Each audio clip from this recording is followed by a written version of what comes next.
All of the steps that the framers took in the way they approached the impeachment clause were in terms of narrowing, restricting, constraining, enumerating offenses, and not a vague and malleable approach as there had been in the English system.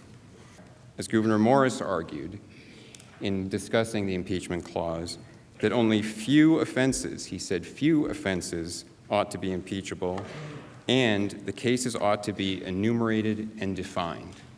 And what we see in the House manager's charges and their definition of abuse of power is exactly antithetical to the framers' approach, because their very premise for their abuse of power charge is that it is entirely based on subjective motive, not objective standards, not predefined offenses, but the president can do something that is perfectly lawful, perfectly within his authority.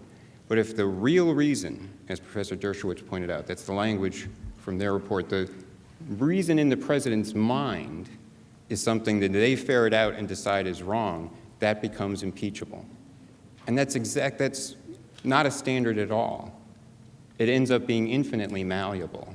And they explain in the House Judiciary Committee report that the way we'll tell if the president had the wrong motive is we'll compare what he did to what staffers in the executive branch said he ought to do.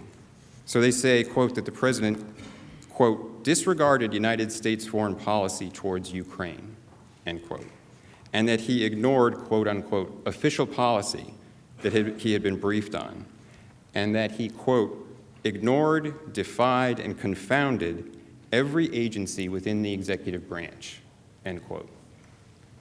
That is not a constitutionally coherent statement. The president cannot defy agencies within the executive branch.